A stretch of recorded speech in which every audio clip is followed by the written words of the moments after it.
Today's subject is something we can all relate to, the concept of resilience. You know, that incredible ability we all have to bounce back when life throws unexpected challenges our way. We all have those moments, don't we? These events can shake us to our core.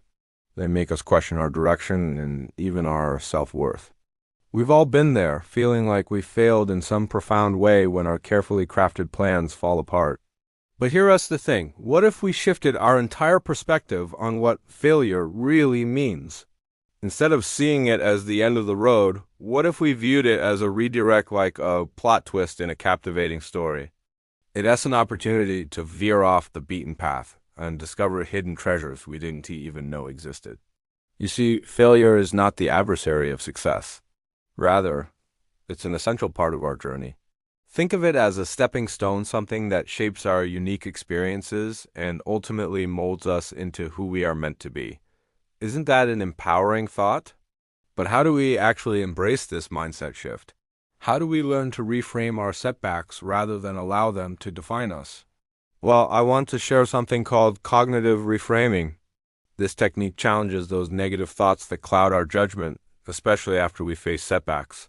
We might think, I'm a failure, but instead, we can ask ourselves, what valuable lessons can I draw from this situation? It's like flipping the script, taking the reins back from those discouraging thoughts and telling them, not today. And it's not just about adjusting our mindset. It also involves taking new actions. When we encounter failure, it's about how we respond that truly matters. It's not about avoiding failure completely, but rather about rising again, dusting ourselves off, and proactively seeking the next steps forward. Now, here's a powerful analogy that captures this process beautifully. Imagine the alphabet.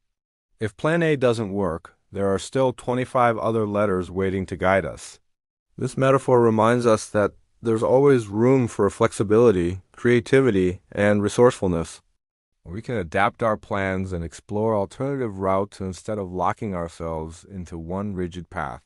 So, what does this mean for us? It invites us to think about the strategies that can help when we face obstacles.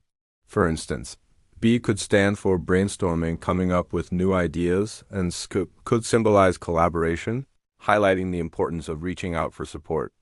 Then there's D for diversifying our skills. Maybe those detours lead us to discover passions we never considered before. Just look at the inspiring stories around us. Think about someone like Malala Yousafzai, who tirelessly fought for girls' education despite facing unimaginable adversity. Her story exemplifies resilience, proving that facing obstacles can lead to remarkable change and growth, both personally and for the world. And this brings us to the core of resilience, perseverance. It's about that unwavering spirit that refuses to give up, even when the going gets tough. It's a muscle we strengthen every time we overcome a challenge. The more trials we face, the more resilient we grow. Remember, life is filled with setbacks, and what truly matters is how we rise after each tumble. As we wrap up this conversation on resilience, keep in mind that it's a journey.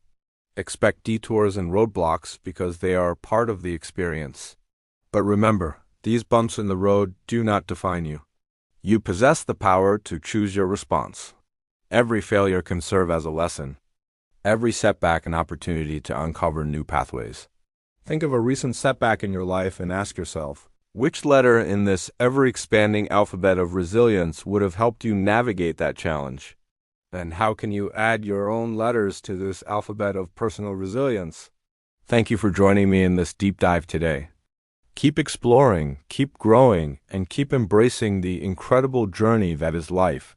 Until next time, take care of yourselves, and remember, if this made you laugh, think, smile, or both, please consider subscribing.